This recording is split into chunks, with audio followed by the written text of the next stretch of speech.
High observer Kethra had spent most of her life watching stars that never changed. From the observation deck of the Velcaran vessel Silent Register, she tracked trade routes, border skirmishes, and the slow breathing of an empire that had ruled the galaxy for 10,000 years. The Velcaran Empire did not rush. It observed, categorized, and recorded. Every species worth knowing was already indexed, archived, and understood. Or so Kethra believed. The system she monitored had no strategic value. No habitable worlds, no resources, no reason for attention. It existed only as a quiet crossing between spiral arms, a place where nothing important ever happened. Until the sensors chimed. Contacts detected, her junior officer said, voice tight. 12 vessels entering system. Kethra turned toward the holographic display. The ships were crewed by Imperial standards, angular hulls, exposed armor plating, engines that burned hot and inefficient. They traveled in disciplined formation around a single, massive civilian vessel. No Imperial signature matched their design. Cross-reference with archives, she ordered. Seconds passed. Then silence. No records, the officer said slowly. No species match. No ship class. Nothing. That was impossible. The Imperial archives contained data on every spacefaring civilization encountered in the last 20 millennia.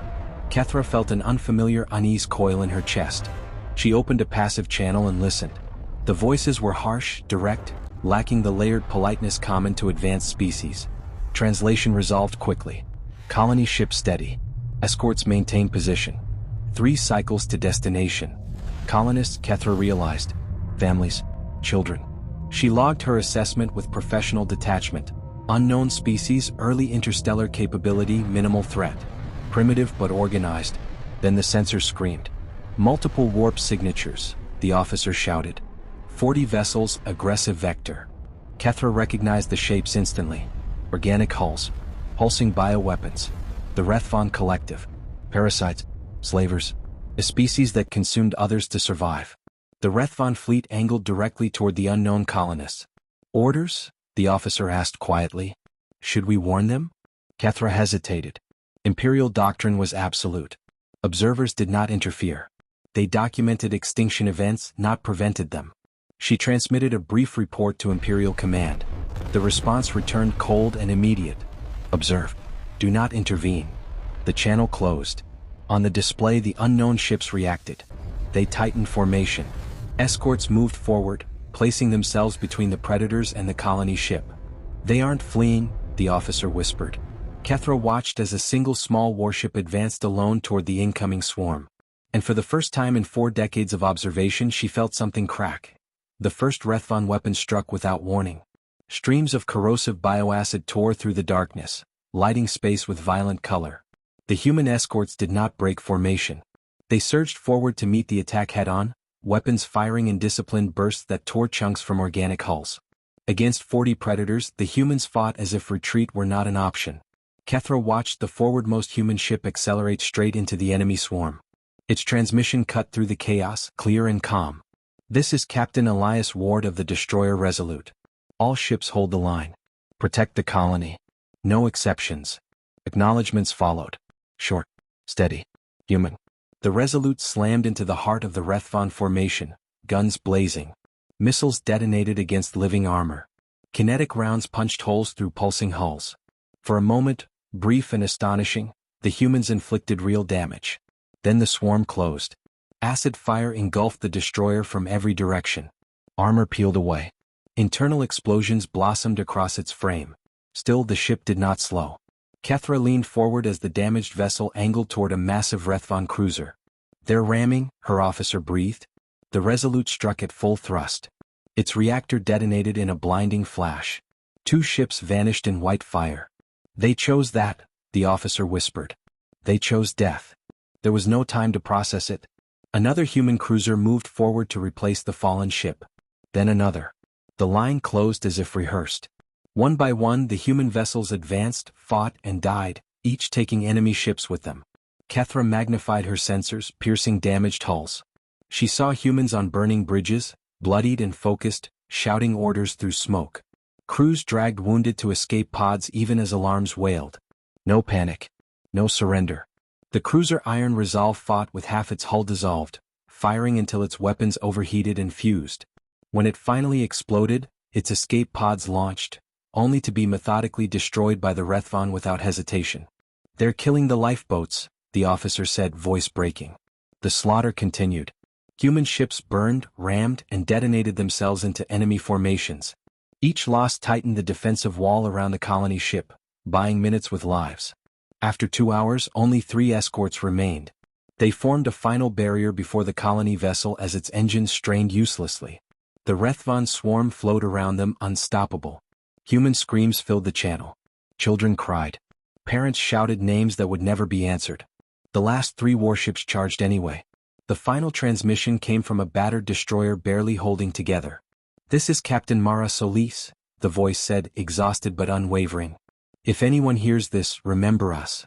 Then the signal vanished. Silence followed. 12 human ships reduced to drifting wreckage. Thousands dead.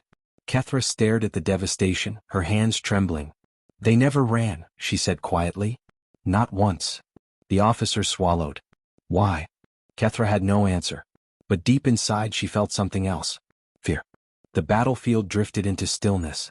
Wreckage rotated slowly through the void, broken hulls and frozen bodies scattered like ashes among the stars. The Rethvon swarm lingered only long enough to confirm total annihilation. Then, satisfied, they turned away and vanished into hyperspace, leaving nothing behind but silence. Kethra remained motionless in her command chair. For 40 years she had watched wars unfold. She had catalogued defeats, victories, extinctions. None of them felt like this. "All human vessels destroyed," her officer reported quietly. "No survivors detected." Kethra replayed the footage again. The ramming maneuvers. The final charges. The refusal to flee. Every instinct she possessed told her something was wrong with her original assessment. "These weren't soldiers protecting territory," she said slowly. "They were guardians." She filed her official report to the Dominion. Unknown species. Primitive technology. Entire fleet lost to Rethvon raiders. No strategic threat identified. It was concise, accurate, incomplete, because the footage showed something else. The humans had not fought to win. They had fought to delay. Kethra enlarged the final sensor sweep of the battlefield. Amid the wreckage, a faint signal pulsed weakly. Almost nothing. Easily dismissed as debris interference. "Scan that," she ordered. The signal sharpened. An escape pod. Damage. Drifting. Power levels critically low. Her officer froze. "That's impossible." The Rethvon destroyed every pod. "Apparently," Kethra said, "they missed one." Protocol demanded she reported immediately. Protocol also demanded non-interference. She stared at the tiny pod spinning helplessly among corpses and metal. Against doctrine she gave the order. "Retrieve it." The silent witness moved silently through the wreckage. The pod was scorched, hull eaten by acid, systems barely functional. They brought it aboard with reverent care. Inside was a cryogenic chamber. A child. Human. Female. Small hands curled against her chest. Brown hair floating weightlessly. Around her neck hung a metal pendant etched with words the translator rendered instantly. "Maya Solis. Age 7. Colony vessel, Horizon Dawn." Kethra felt something fracture inside her. "She's alive," the officer whispered. "Barely." The pod's emergency systems had preserved her, suspending life while the universe moved on without her. Kethra transmitted a sealed message to Imperial Command. "Survivor recovered. Human juvenile. Recommend immediate diplomatic containment." The reply arrived minutes later. "Retrieve. Secure. Observe. No concern. No urgency." Kethra looked down at the sleeping child. Beyond the edge of known space, a distress signal escaped the pod's failing transmitter. It raced outward, across darkness, beyond the galactic rim. Someone would hear it. And when they did, Kethra realized, this moment would be remembered not as a massacre, but as a beginning point. 6 cycles later, the Valkyrie throne world trembled beneath alarms that had not sounded in 10,000 years. Signals erupted across Imperial space, converging on the forgotten battlefield where the humans had died. High Observer Kethra stood before the Archon's Council as the data streamed in, her frills tight with dread. "It is not the Rethvon," she said. "The transmission originates beyond the galactic rim." Silence followed. Beyond the rim was emptiness. No stars, no empires, no life worth recording. Then space broke. Reality tore open above the battlefield like fabric ripped apart by invisible hands. A wound of blinding light expanded, radiating energies that overwhelmed Valkyrie sensors. From it emerged ships. Thousands of them. Then thousands more. They did not arrive in disarray. They arrived in formation. Carriers vast enough to eclipse suns. Dreadnoughts layered with weapons whose signatures defied known physics. Fighters swarmed like living constellations between colossal hulls. At the center came a single vessel larger than any warship in the Dominion fleet, its name burned across its side in stark human script. UHS Retribution. A channel opened automatically, overriding every Valkyrie system. A human woman appeared on the screen, her uniform dark, her expression carved from ice. "I am Fleet Admiral Elena Ward," she said calmly. 7th Expeditionary Fleet, United Human Systems. She paused, letting the scale of her presence settle. 6 cycles ago, we received a distress signal from this location. A colony fleet. Civilian designation. Families. Children. Kethra felt the weight of the words press into her chest. "We found the wreckage," the Admiral continued. "We found the weapon signatures. We found one survivor." The image shifted briefly to Maya's cryogenic pod. "This child," Ward said, "is alive because strangers hesitated." Her gaze hardened. "We are not here to negotiate. We are not here to posture. We are here for the species responsible." The Archon rose slowly. "The Rethvon Collective controls hundreds of systems. Even your fleet." "We know," Ward interrupted. "We mapped them on the way in." A star map appeared, dotted with red markers. "Provide the coordinates of their core worlds," she said. "Or we will find them ourselves." The threat was not shouted. It did not need to be. Kethra understood then what the Dominion had misjudged. The humans had not lost a fleet. They had sent a message. And now the reply had arrived. Far away the child slept safely. Around her, 5,000 warships powered their weapons. The galaxy held its breath. Humanity was done waiting.